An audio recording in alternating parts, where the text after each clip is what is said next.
Hello, hi. My name is Bob Hill, and I'm the president of the Church of Scientology Mission of Riverdale at 308 Broadview Avenue in Toronto. And as well, today is an absolutely gorgeous day. So, if you're inside, get outside, go for a walk. Of course, do your 6-foot rule and your mask and so on, but definitely enjoy the outside today. This is our 8th Sunday service, delivered online during the coronavirus disease restrictions. As Canadians and the people of Ontario, we are making progress against the coronavirus and more restrictions have been lifted. We look forward to having our churches open soon. The topic of today's sermon, it's a pretty hot one, is how to handle suppression. Suppression means feeling depressed, you're kind of down in the dumps. You may be a victim of suppression. You get this onto you, you feel these things. Do you want to know what you can do about it? Find out. Stick around for the sermon. First, I'll begin by reading the Creed of the Church of Scientology. You good with that? Good. We of the church believe that all men of whatever race, color, or creed were created with equal rights. That all men have inalienable rights to their own religious practices and their performance. That all men have inalienable rights to their own lives. That all men have inalienable rights to their sanity. That all men have inalienable rights to their own defense.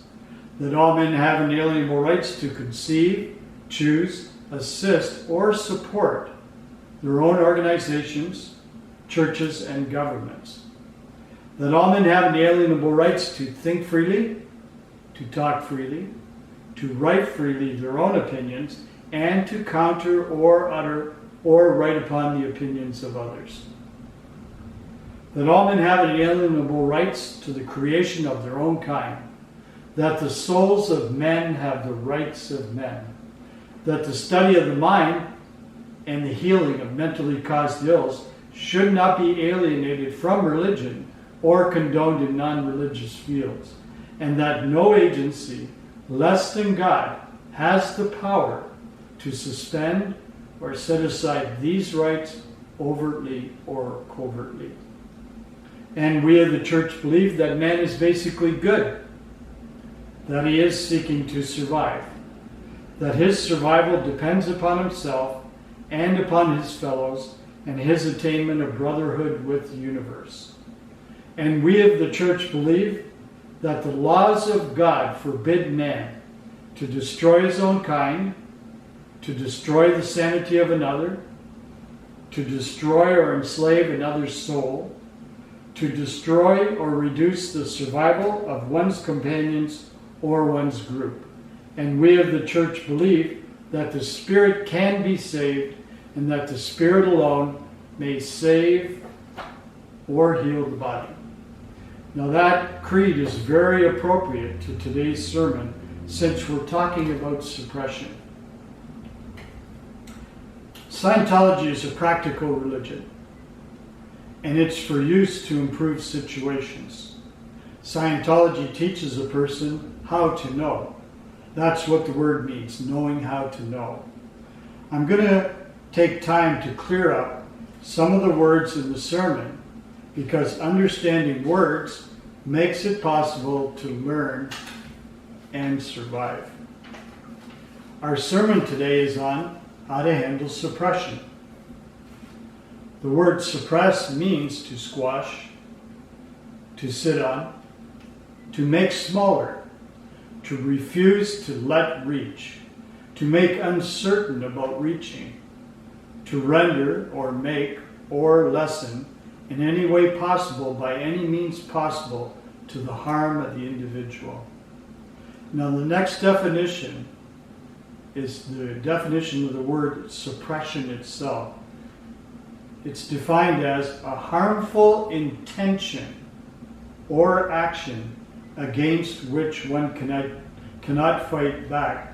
Thus, when one can do anything about it, it is less suppressive. So it's important to keep that in mind. It doesn't necessarily have to be a physical universe action. You can have an actual harmful intention towards you. And you may have observed that in your life where you're talking or you're in an environment, all of a sudden there's this kind of weird, creepy feeling. And you feel like, what is it? I don't know, but I feel smaller. Or, that's an example of intention. Okay? Now, do you ever get the feeling someone does not intend or want you to do well? Or there may be a person in your life who makes you feel uncertain about your abilities.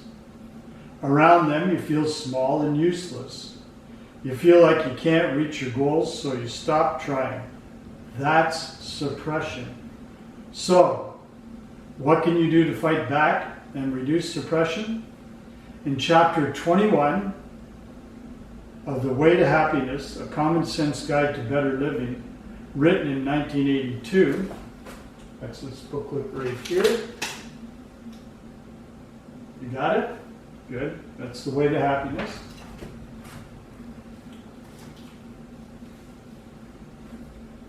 L. Ron Hubbard gives you a tool to combat suppression.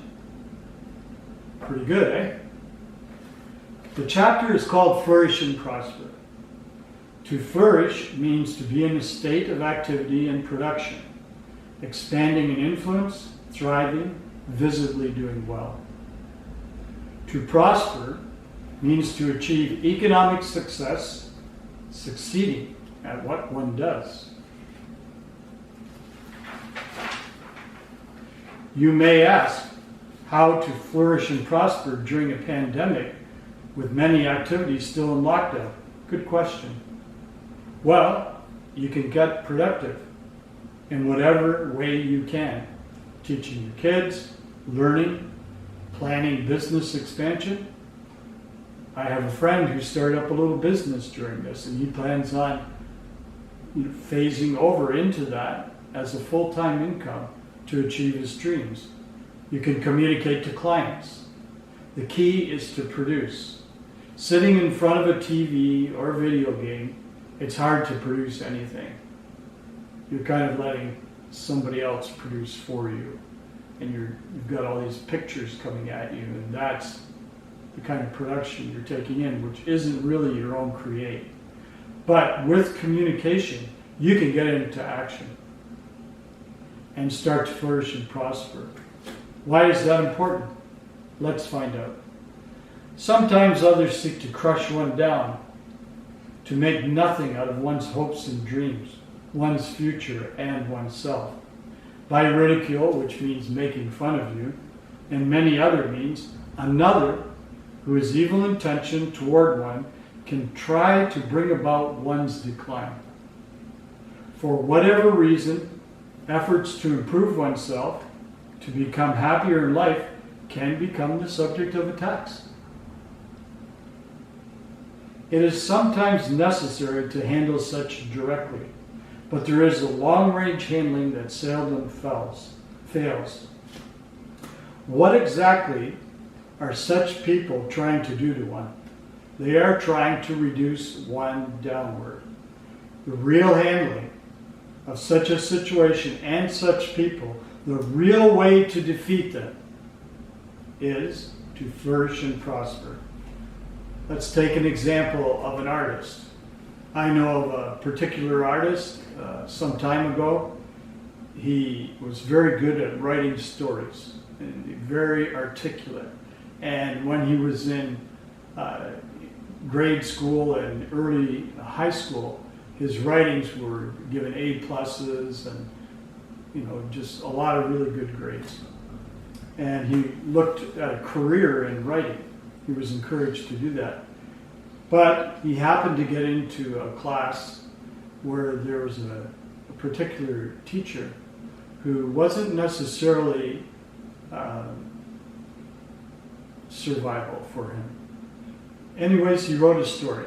The story was fantastic, very articulate. When you read it, you got pictures, you saw everything that was happening. It was a very good story. He gets his paper back from this teacher, and he gets a D minus.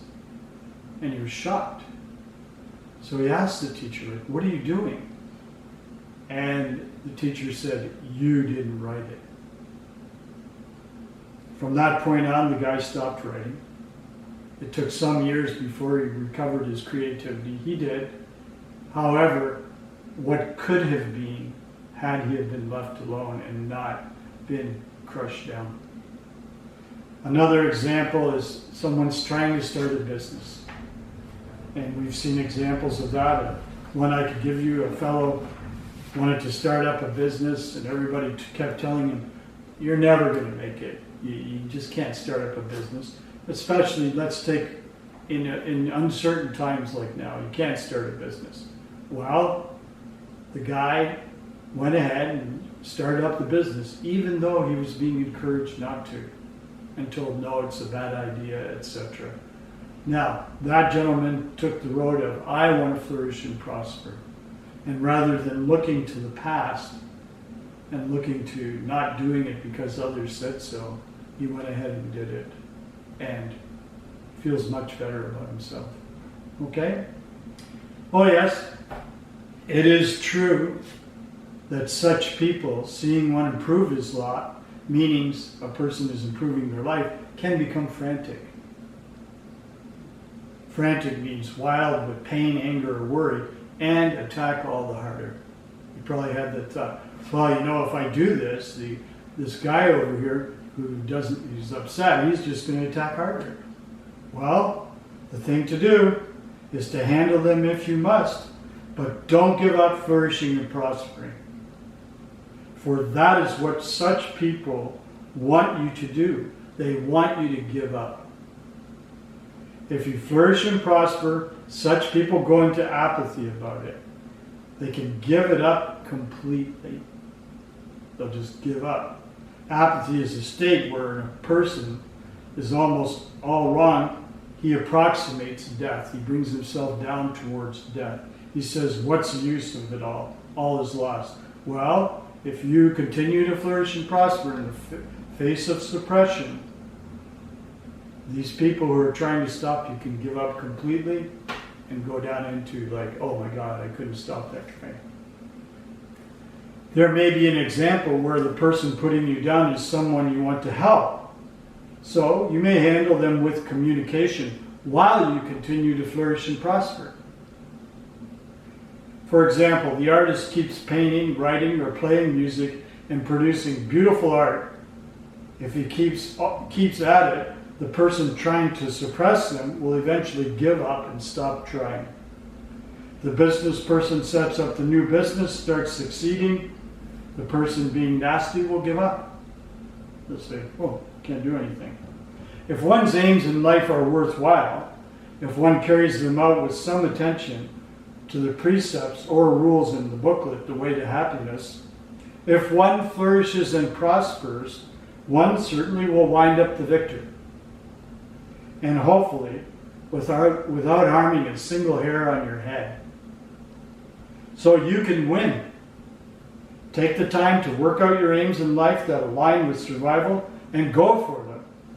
Produce, produce, produce, and flourish and prosper. You won't feel down anymore, and you will feel happier. Okay? You can do that? Good. I'm now going to read for you the prayer for total freedom. May the author of the universe enable all men to reach an understanding of their spiritual nature. May awareness and understanding of life expand so that all may come to know the author of the universe. And may others also reach this understanding, which brings total freedom. At this time, we think of those whose liberty is threatened, of those who have suffered imprisonment for their beliefs, of those who are enslaved or martyred, and for all those who are brutalized, trapped, or attacked. We pray that human rights will be preserved, so that all people may believe and worship freely, so that freedom will once again be seen in our land. Freedom from war, poverty, and want, freedom to be, freedom to do, and freedom to have. freedom to use and understand man's potential, a potential that is God-given and God-like, and freedom to achieve that understanding and awareness. That is total freedom. May God let it be so.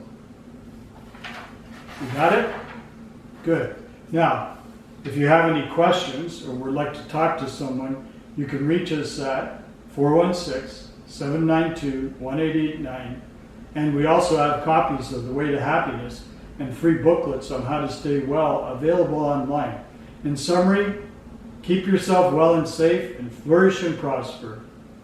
You don't have to feel like there is nothing you can do about whatever situation you find yourself in. You can do something about it and make it better. Join us next Sunday for more ways to help you improve and handle your lives in this extraordinary and challenging time. Thank you.